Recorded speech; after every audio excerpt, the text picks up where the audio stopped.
Assalamualaikum warahmatullahi wabarakatuh. Bismillahirrahmanirrahim. Alhamdulillahirrabbilalamin.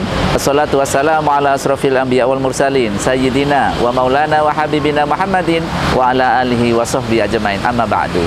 Pemirsa Sisma TV yang berbahagia, bagaimana kabarnya hari ini? Mudah-mudahan semuanya dalam keadaan sehat walafiat. Dan pada kesempatan kali ini pemirsa, saya akan menginformasikan tentang bagaimana sebenarnya penyakit hepatitis akut yang sekarang ini lagi marak diinformasikan ya di media massa dan lain sebagainya, yang ini sedikit membuat masyarakat resah. Apalagi sebelumnya kita masih belum terbebas secara 100% dengan adanya virus corona. Nah, pada kesempatan kali ini saya akan mengulik informasi tentang apa dan bagaimana sebenarnya hepatitis akut ini bersama dokter spesialis anak, yaitu Dr. Satrio Wibowo. Mari kita ikuti bersama.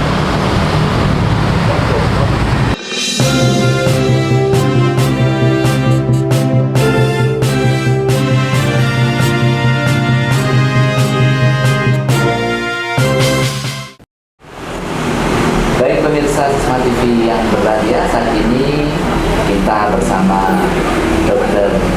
Satrio Wibowo, dokter spesialis anak.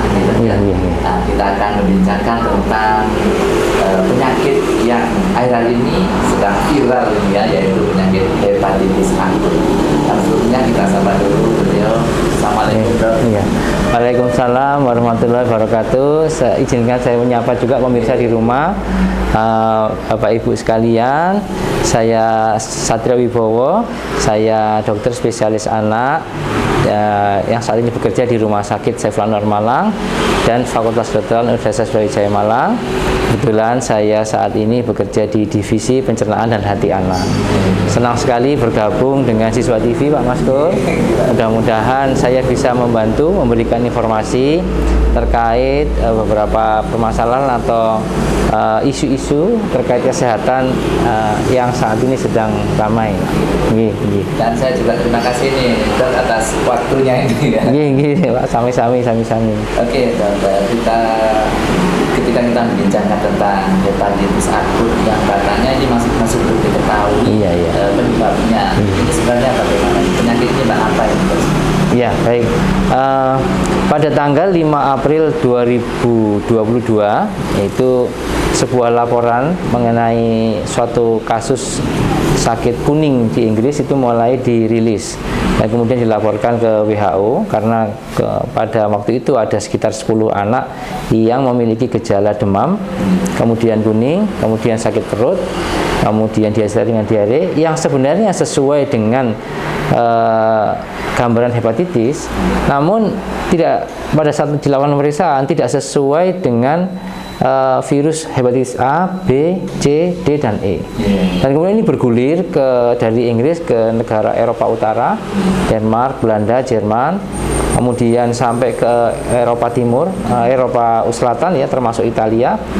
Dan kemudian pada tanggal 22 itu sudah mulai masuk ke Jepang, Kanada, dan terakhir ada di Singapura. Jadi dalam waktu 1 bulan cukup cepat penyebarannya, dan hingga hari ini diidentifikasi yaitu mengenai sekitar 216 anak ya di seluruh dunia. Di seluruh dunia ya. Gitu.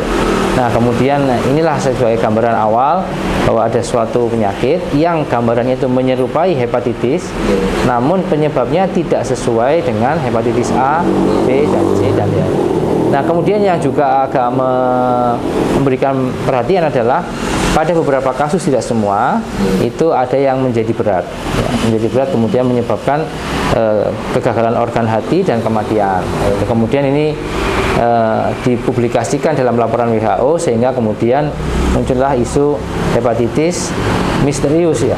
Hepatitis misterius ini karena belum diketahui. Ya, tetapi arahan-arahan dari Kepala Dinas Kesehatan Provinsi Jawa Timur, juga dari Kementerian Kesehatan, sebaiknya kita sama-sama menghindari istilah hepatitis misterius ini ya, karena bagaimanapun juga istilah ini agak menyebabkan secara psikologis itu menyebabkan keresahan ya, masyarakat. Apalagi itu ya baru ada wabah COVID itu, sehingga kalau ada seperti ini istilah misterius seperti ini kita diminta untuk memberikan informasi yang betul dan informasi yang proporsional sehingga tidak ada keresahan di masyarakat. Jadi secara pembukaan begitu. Oke. Terima kasih Prof. Kita akan melanjutkan pemirsa Smart TV setelah informasi dari lingkungan sekolah Islam Sarjana Malang yang satu ini. Tapi jangan kemana-mana. Nanti kita bahas lagi tentang apa sih penyebabnya mungkin ya, dan bagaimana antisipasinya. Ya, baik.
Awal masuk setelah libur Hari Raya Idul Fitri 1 Syawal 1443 Hijriah ini di TK Islam Sabillah Malang dipenuhi dengan keceriaan.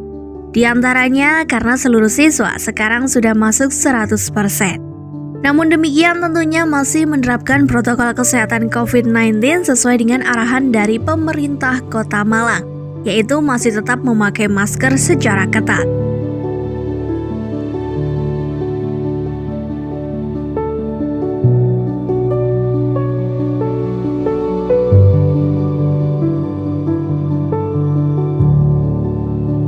Pada awal pembelajaran ini, salah satu kegiatan siswa TK Islam Sabillah Malang adalah diajak untuk kembali menyemaikan karakter cinta orang tua dengan menyaksikan tayangan video kisah Malin Kundang.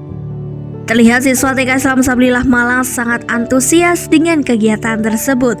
Terlebih mereka bisa bertemu dengan para guru dan juga dengan teman-temannya yang dulu hanya melalui virtual.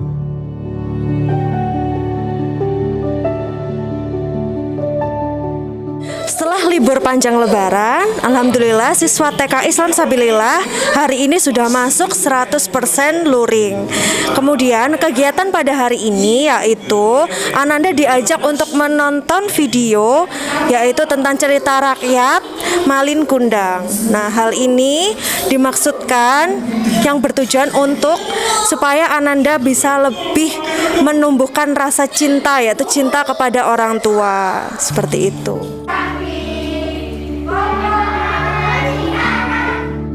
Sementara itu, keceriaan juga nampak pada siswa SD Islam Sabillah Malang yang juga siswanya telah masuk sekolah 100%. Dengan tetap memakai masker, mereka mengikuti pembelajaran dengan antusias dan bermain dengan seluruh teman-temannya yang telah lama tidak mereka rasakan.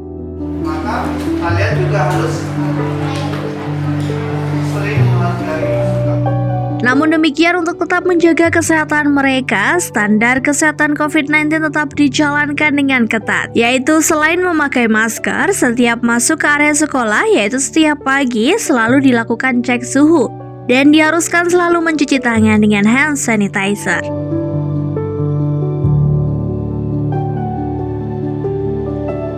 Alhamdulillah untuk PTM 100% minggu ini anak-anak tampak bahagia, senang bertemu langsung dengan teman-teman yang lain dan bertemu dengan Bapak Ibu guru yang lain. Kesan saya, pertama saya sekolah setelah Lebaran terasa sangat senang karena berbeda suasana dari sebelumnya. Soalnya saya bisa masuk full bertemu teman-teman, tidak melalui daring lagi. Jadi saya bisa bermain bersama, belajar bersama. Itu rasanya sangat seru. Terima kasih.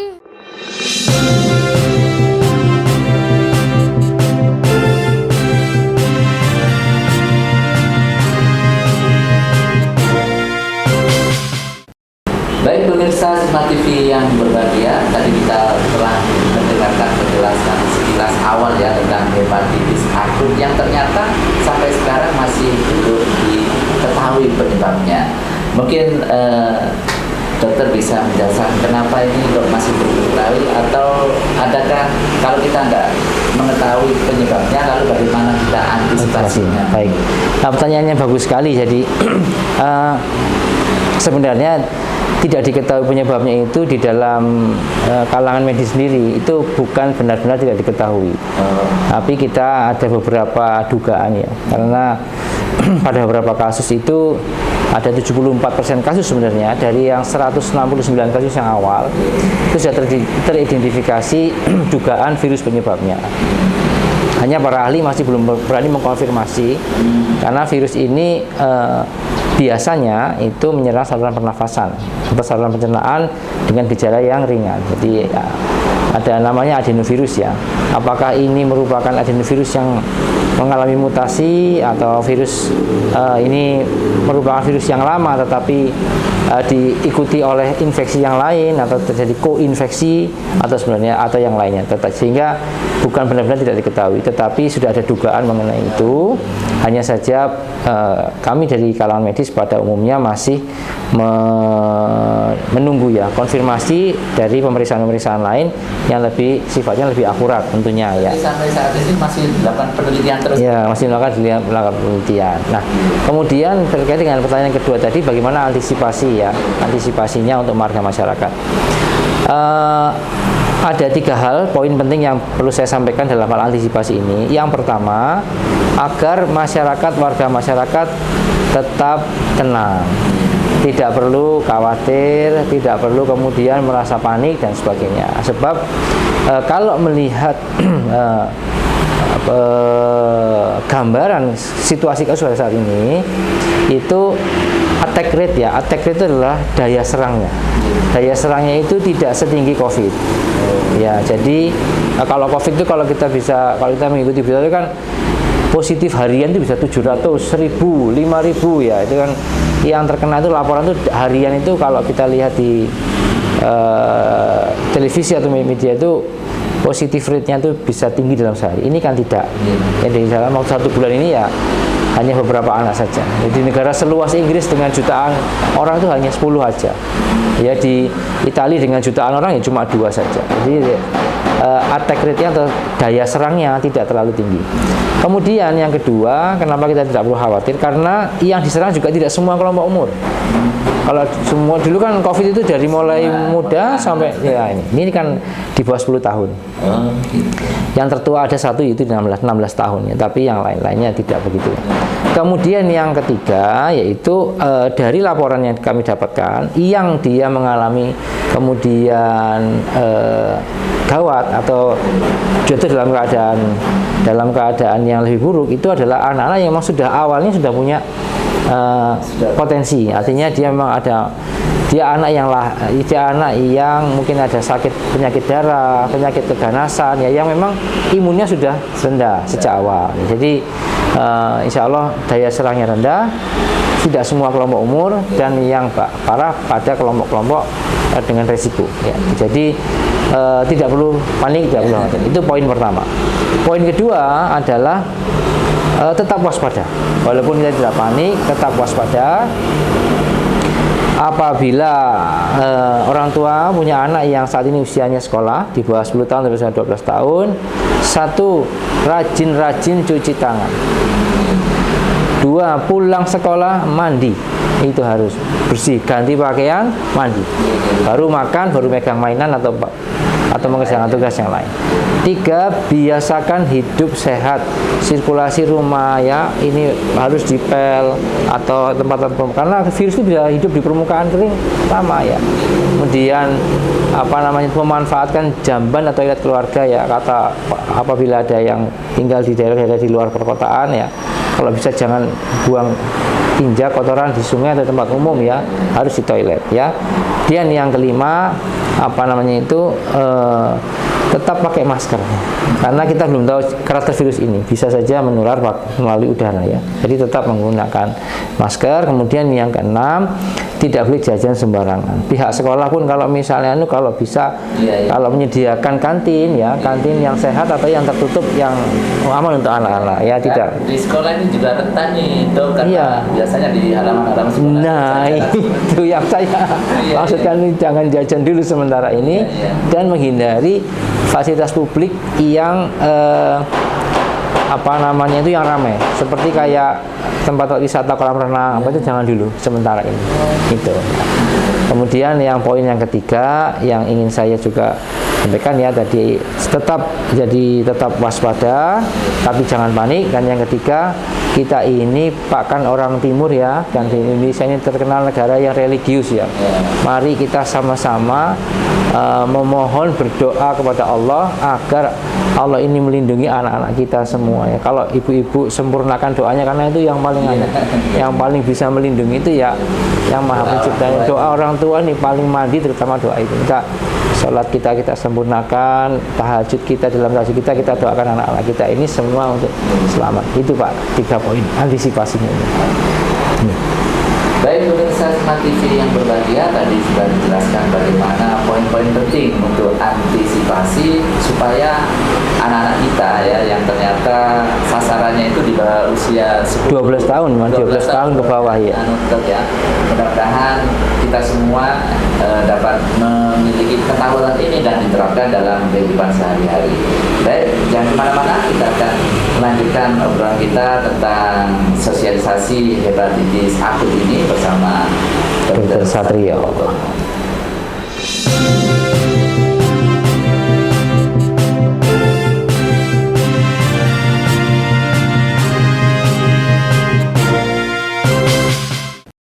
Baik pemirsa Smart TV yang berbahagia, kita masih bersama Dr.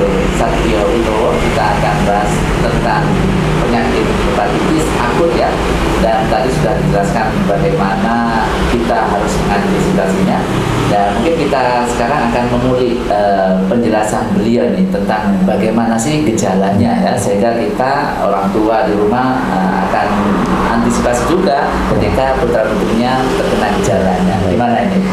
Jadi terima kasih Pak, ini penting sekali untuk saya sampaikan kepada pemirsa ya, atau ibu-ibu di rumah, itu mengenai gejalanya ya.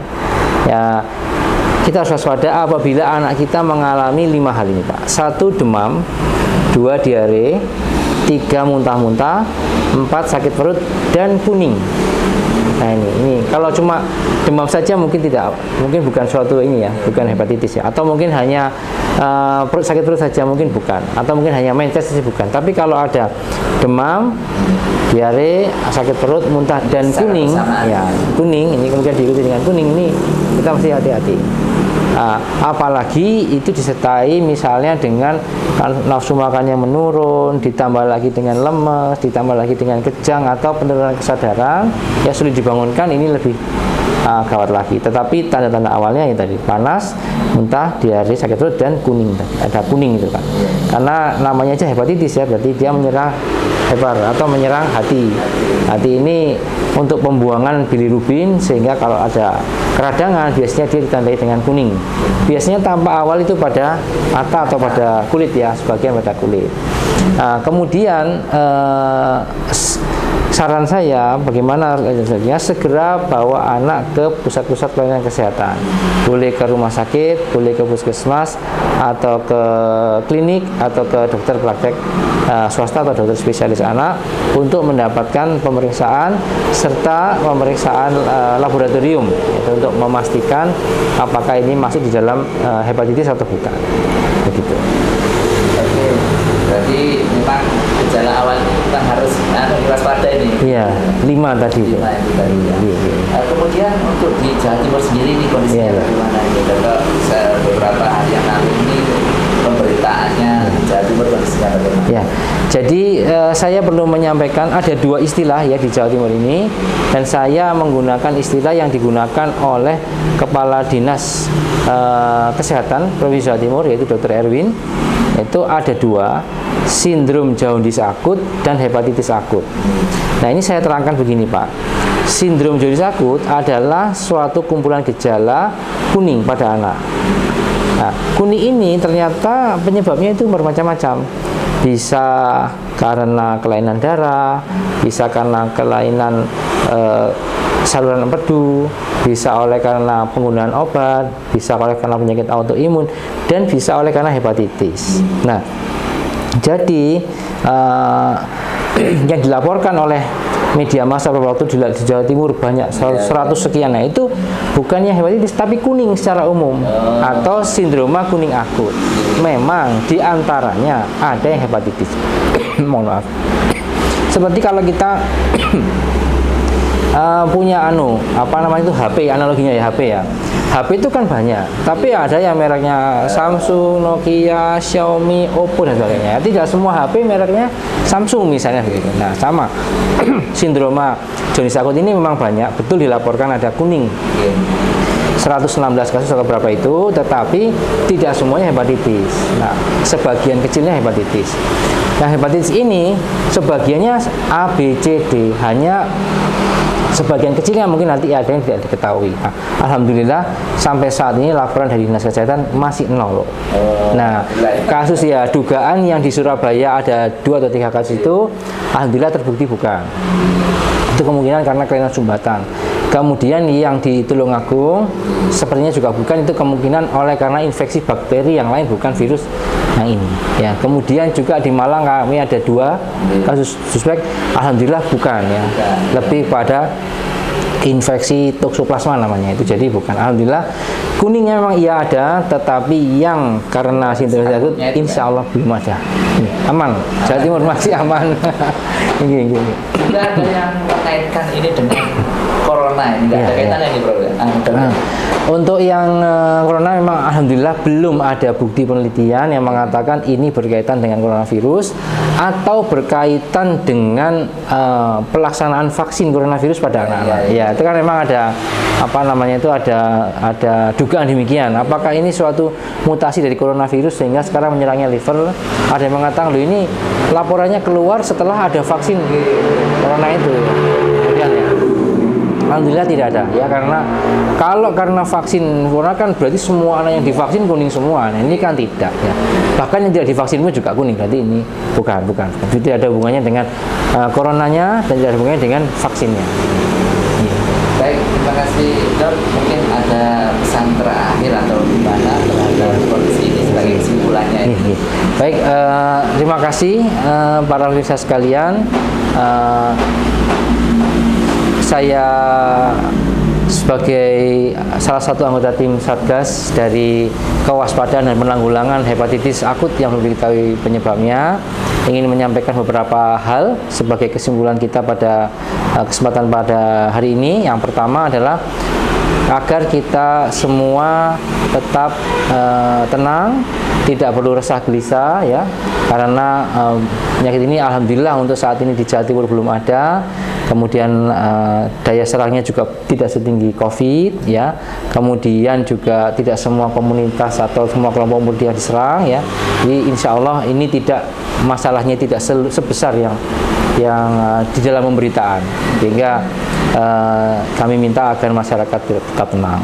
Kemudian yang kedua, poin kedua, walaupun demikian kita tetap harus waspada dan hati-hati. Bukan berarti tenang itu kemudian kita bebas-bebasnya, terutama untuk anak-anak kita yang masih sekolah. Sering-sering cuci tangan, membersihkan diri, menjaga kebersihan rumah, menjaga kebersihan pada saat membuang buang air besar, buang air kecil ya. Kemudian jangan jajan sembarangan dan menghindari tempat-tempat wisata atau publik yang ada kolam renang atau aktivitas berenang di luar ya. Sementara itu dulu.